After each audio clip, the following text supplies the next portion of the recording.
Bonjour à toutes et à tous, bienvenue pour ce live consacré aux licences professionnelles agrotechniques. N'hésitez pas à réagir dès maintenant et à poser toutes vos questions dans le chat à droite de la vidéo. Le service communication et orientation de l'ESA vous répondra en direct et sélectionnera quelques questions pour mes invités en deuxième partie de ce live. J'ai le plaisir d'accueillir Jacob Ouli, responsable de la licence professionnelle agronomie, et Jérémy Baudin, étudiant en licence professionnelle aménagement paysager. Bonjour à tous les deux. Merci d'être là. Bonjour. Jacob Ouli, on va évoquer les licences professionnelles agrotechniques. Il y en a 4 à l'ESA. Est-ce que vous pouvez nous les présenter et dire à qui elles s'adressent? Alors, au sein de l'ESA, nous avons au cœur des licences agrotechniques la licence production animale, la licence production végétale, une licence aménagement paysager et enfin une licence qui s'appelle Vital, qui est en lien avec la transformation des produits locaux et la vente en circuit court.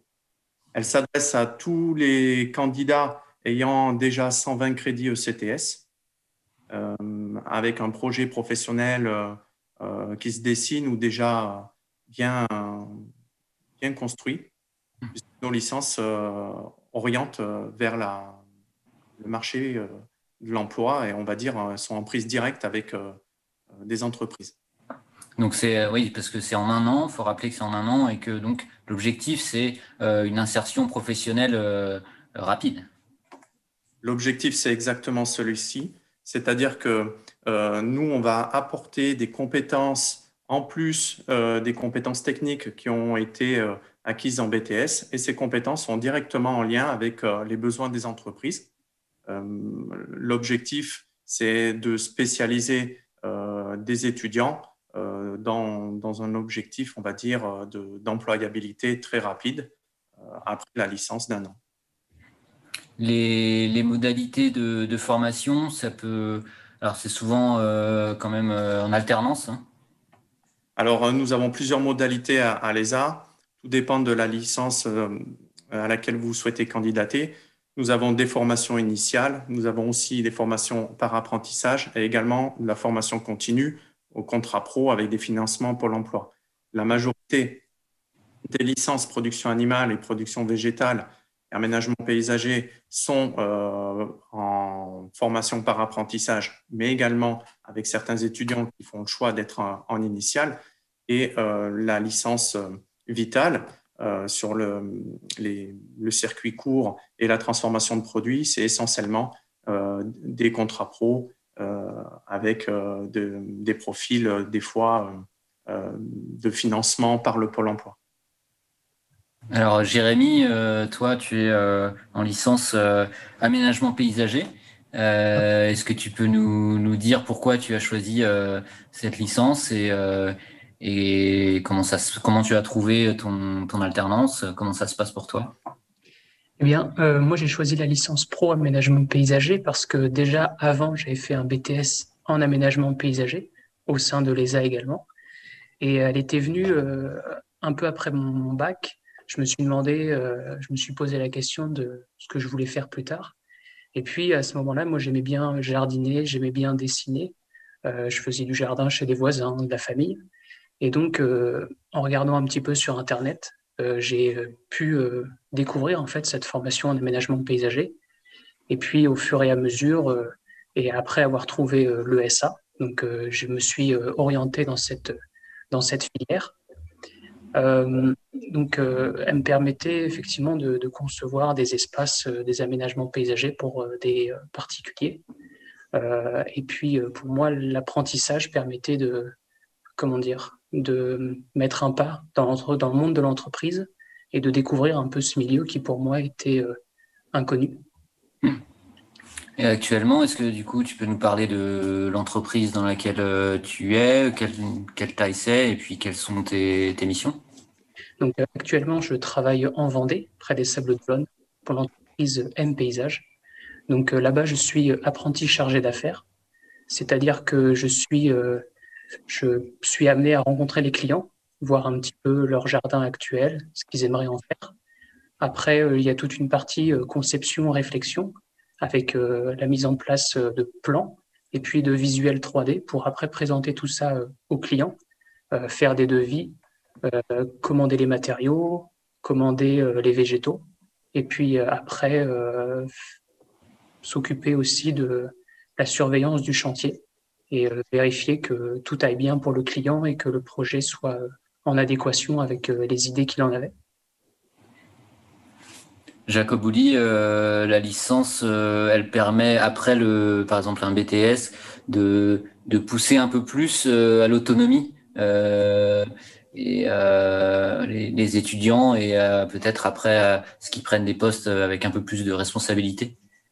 Oui, alors nous, nos formations, elles demandent de l'autonomie, bien évidemment, parce qu'il y a beaucoup de travaux de groupe, moins de cours magistraux. Donc, on s'appuie aussi sur cette capacité-là à gérer des projets à des fins pédagogiques. Mais après, on va dire, une fois la licence en poche, on va former des cadres intermédiaires qui auront certainement des responsabilités dans des équipes ou de projets ou de budget. Ça sera des éléments stratégiques dans les équipes et certains de nos étudiants vont devenir entrepreneurs, vont s'installer.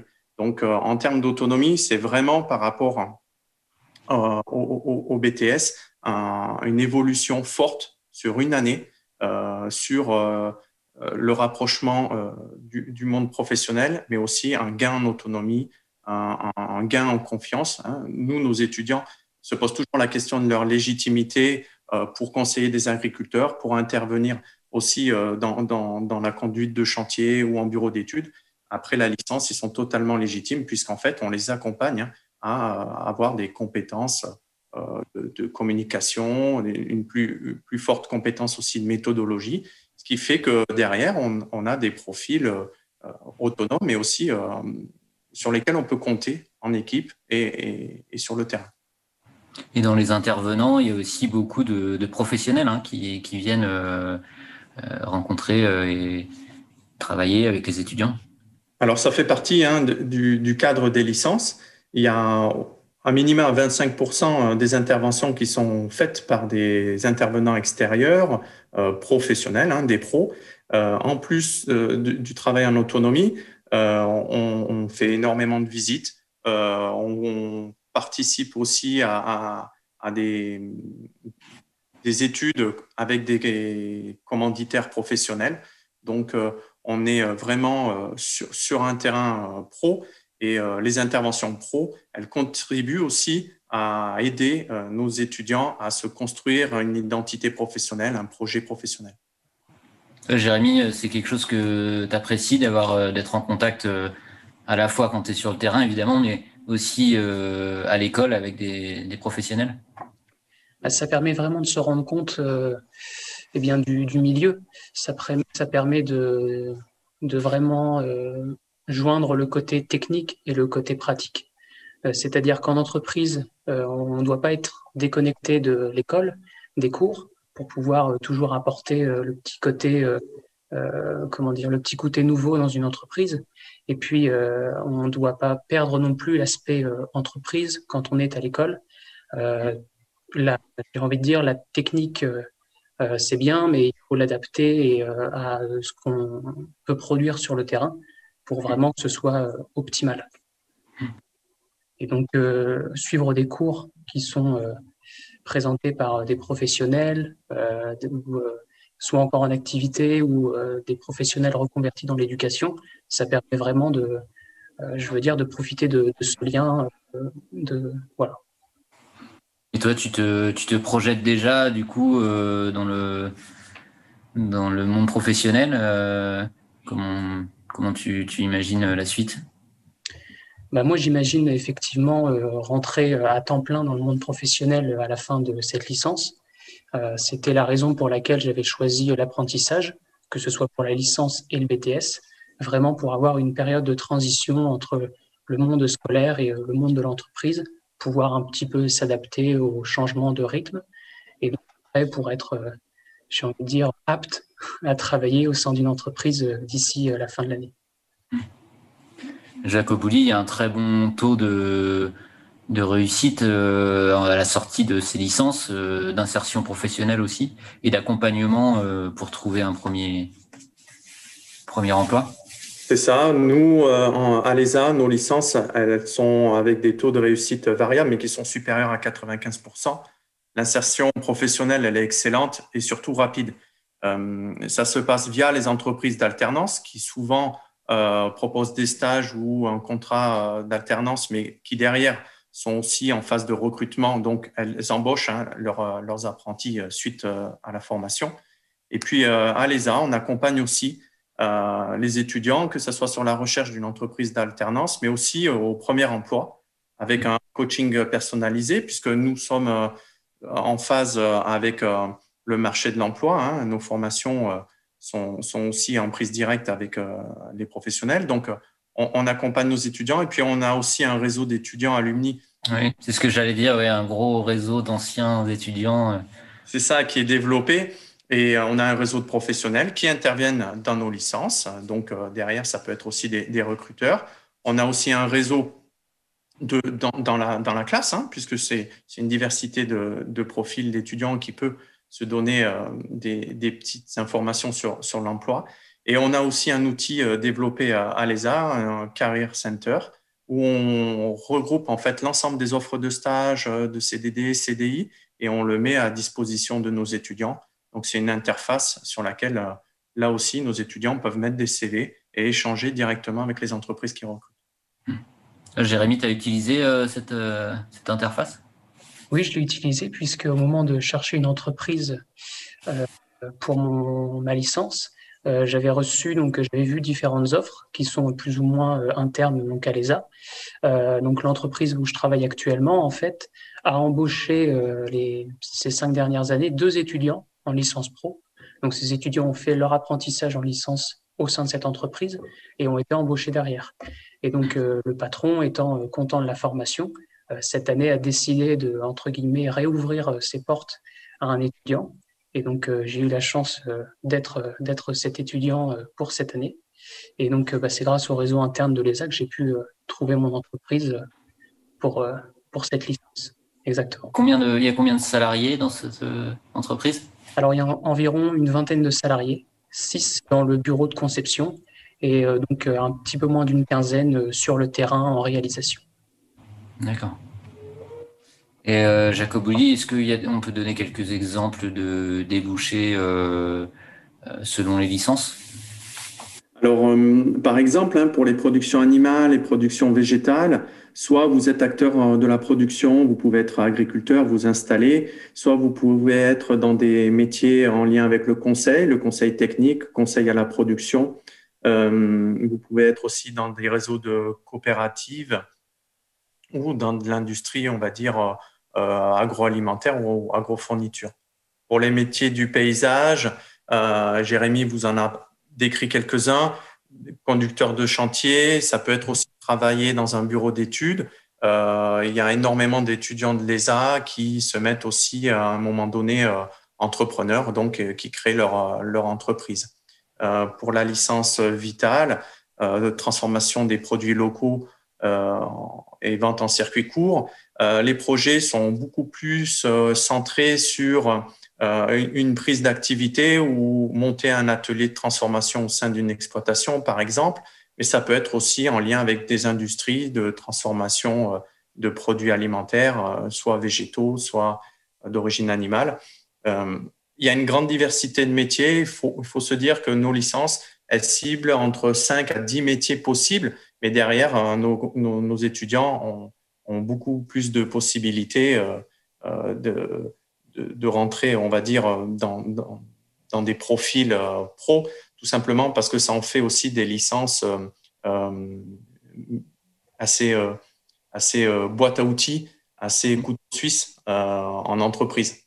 Il y a une spécialisation, mais ils ne sont pas non plus experts. Donc, en une année, ça en fait aussi des profils facilement adaptables. On va passer aux questions des internautes. Je pense qu'on va en avoir pour ces licences agrotechniques. Myriam? Bonjour. Alors, Jacob, est-ce qu'il serait possible d'en savoir un peu plus sur les procédures d'admission en licence pro? Alors, les procédures d'admission en licence pro, elles sont communes à l'ensemble de nos licences. On attend de la part des candidats un dépôt de en version digitale. Suite à ce dépôt de dossier, on a fait une étude avec le responsable de la formation. L'étude du dossier est relativement rapide. À l'issue de l'étude du dossier, on va quand même regarder le projet professionnel, on va regarder aussi les motivations hein, du candidat. On va peut-être solliciter des entretiens. C'est aussi valable pour avoir finalement en entretien des précisions par rapport au projet, des précisions par rapport aux attentes du candidat. L'idée, c'est de trouver la meilleure licence qui correspond au projet du candidat. Donc, voilà. Les entretiens peuvent être des fois très, très courts et puis sur certains dossiers, on est peut-être amené aussi à reconstruire un tout petit peu le projet. Voilà. Est-ce que vous apportez une aide aux candidats pour trouver un maître d'apprentissage? Alors, on accompagne la recherche d'apprentissage. On a un réseau. On a aussi l'expertise de l'accompagnement, c'est-à-dire de trouver la bonne entreprise qui sait accueillir des apprentis. Donc, on a par l'intermédiaire du Career Center des offres. Les responsables de licence ont aussi des offres. On les met à disposition de tous les candidats. Une fois qu'ils ont fait la démarche finalement d'être apprentis, on leur met à disposition les annonces. Après, c'est aux candidats de faire un CV, une lettre de motivation pour se rapprocher des entreprises, mais on est toujours là en support pour voir si finalement l'entreprise elle est aussi compatible avec les attentes et le projet professionnel du candidat. Et quelle est la taille moyenne des groupes classes en fait? Combien d'étudiants vous accueillez à peu près? Alors, elle est variable selon les licences. On va dire que pour les licences qui accueillent le plus d'étudiants, c'est entre 40 et 50 étudiants, avec pour certaines licences une ouverture à l'international, donc un groupe qui est à Dronten dans une école horticole aux Pays-Bas. Donc, l'effectif global, on va dire, entre 40 et 50. Et puis après, on a des licences avec des effectifs plus réduits, aux alentours de 14-20 étudiants. Très bien. Alors, on entendait le mot international, donc quelle dimension internationale dans ces licences pro? Alors, dans les licences agrotechniques, on offre la possibilité aux étudiants de développer une expérience à l'international. Dans la partie internationale, j'ai envie de dire, on laisse des étudiants se construire vraiment une formation à l'international sur une expérience de presque 18 mois avec un passage à l'ESA 6 mois et 12 mois sur une expérience internationale, 6 mois dans une école aux Pays-Bas, puis après un stage à l'international. Donc, ça, c'est vraiment une opportunité rare qui est rarement proposée en licence. Et on a aussi des enseignements en langue anglaise.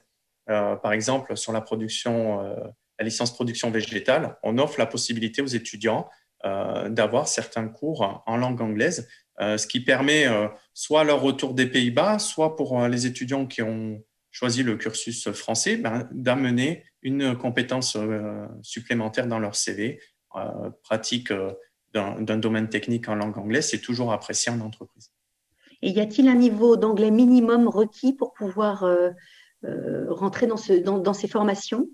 Alors, nous, on teste lors des entretiens d'admission le projet professionnel, mais également les compétences en anglais, tout simplement pour que les étudiants qui se projettent sur une expérience internationale, ça puisse se passer du mieux possible pour eux. Le niveau requis, c'est aux alentours de 600 points de TOEIC, 500 points en TOEFL, qui est soit validé par le candidat parce qu'il a avant de candidater déjà eu une évaluation TOEIC ou TOEFL. Sinon, on se propose de faire passer des entretiens en anglais et des tests justement pour apprécier le niveau des étudiants qui se projettent sur l'expérience internationale. Merci. Une question pour Jérémy. L'alternance cours et pratique en entreprise, elle se gère bien? C'est pas trop difficile? Comment est-ce qu'on gère ça quand on est en apprentissage? Eh bien, comme dans le monde de l'entreprise, on doit faire preuve d'organisation, de ne pas s'y prendre au dernier moment pour ne pas avoir énormément de travail à faire dans des délais très courts. Ça nécessite des fois de devoir travailler un petit peu en rentrant du travail le soir, mais globalement, voilà, il faut prendre le travail au fur et à mesure, faire preuve aussi d'autonomie. On a on a plusieurs journées et plusieurs semaines, des fois de réserver où on a des créneaux libres. Pas de cours en présentiel, mais ce sont des créneaux pour nous permettre d'avancer sur nos projets scolaires et de pouvoir préparer les oraux de groupe ou ce genre de choses. Donc il faut être assez organisé et ne pas attendre le dernier moment pour travailler, sinon ça peut être assez compliqué. Alors, j'aurais une dernière question. Avez-vous un conseil à donner aux futurs candidats qui nous écoutent cet après-midi? Bien, moi, je dirais d'abord dans le choix de l'entreprise, bien regarder en fonction de ses envies pour plus tard, dans quelle sorte de structure on aimerait se tourner, chantier public ou chantier privé, personnellement, enfin pour l'aménagement paysager, mais vraiment d'avoir une entreprise qui colle au maximum avec ses envies, avec ses motivations. Motivation est aussi du coup une bonne méthode pour réussir l'examen. Et donc voilà, d'être organisé, d'être à l'écoute de toutes les petites expériences que pourront nous proposer les professeurs aussi. Voilà. Merci. Jacob, un conseil Alors, moi, mon conseil, il est simple. Venez à l'ESA, venez candidater et on est là pour vous, on est là pour vous rencontrer, on est là pour vous aider à construire aussi votre projet. Et je pense que si demain, vous vous projetez sur un métier, la licence, c'est fait pour vous et on est tous à l'ESA motivés pour votre réussite. Donc, candidatez. Bien, merci. On arrive à la fin de ce live. Je vous invite à vous connecter, à créer votre compte sur l'application MyStory pour en savoir plus sur ces licences professionnelles agrotechniques. Merci Jérémy, merci Jacob, merci Myriam pour votre participation. On vous propose 2 autres témoignages d'étudiants en licence professionnelle agrotechnique. Merci. Merci. Merci.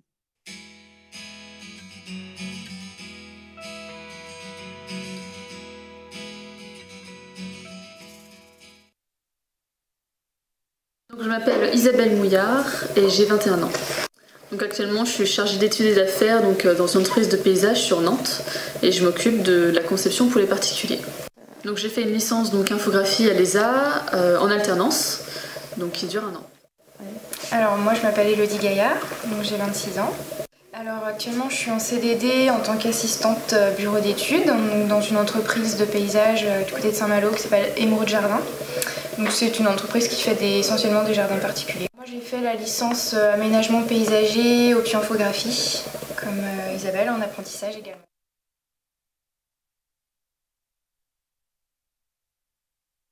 Moi ce qui me plaît c'est que j'ai un poste qui est polyvalent, donc en fait je fais le rendez-vous client, ensuite donc je fais l'étude et à la fin donc je suis le chantier et donc je vends le produit au client, donc c'est vraiment cet échange particulier qui me plaît le plus.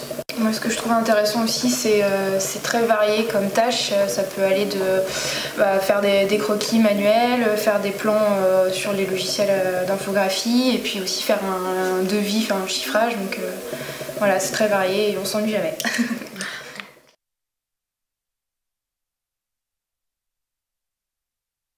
Donc moi l'entreprise elle se situe sur Nantes et sur la Baule, donc c'est l'entreprise Morisseau et Racine Carré.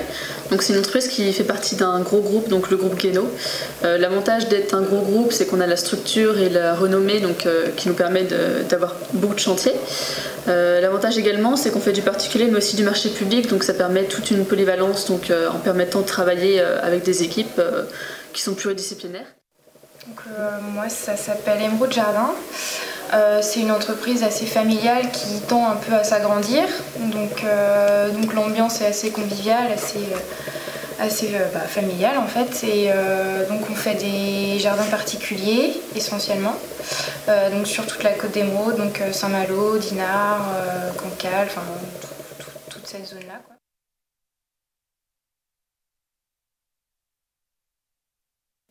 Donc comme j'ai dit, moi je fais le particulier, mais je peux aussi être amenée à travailler avec le marché public, donc pour aider mes collègues sur certains projets, pour leur faire des conceptions ou des dessins d'ambiance.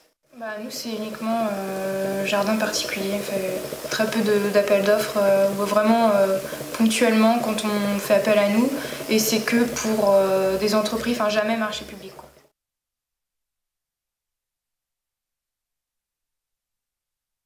C'est toute l'infographie en fait, c'était le but de l'option. Donc l'infographie, tous les logiciels qu'on a appris au fur et à mesure, donc Photoshop, Illustrator, InDesign et AutoCAD, donc les plans 3D. Et également surtout la partie alternance qui a été vraiment le moteur de la licence. Ouais, pareil, hein. Je dirais pas mieux.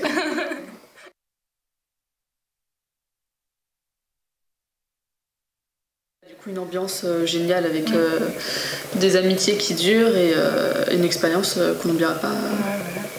Voilà.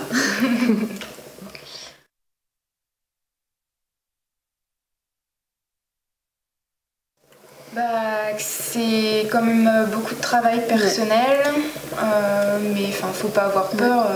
Le plus gros, je pense, c'est la recherche d'entreprise. Ouais. C'est ça qui est le plus difficile. Il faut vraiment trouver une entreprise qui puisse nous permettre d'aller ensuite décrocher un CDI ou un CDD et avoir vraiment une entreprise qui nous permette de faire ce qu'on veut en fait.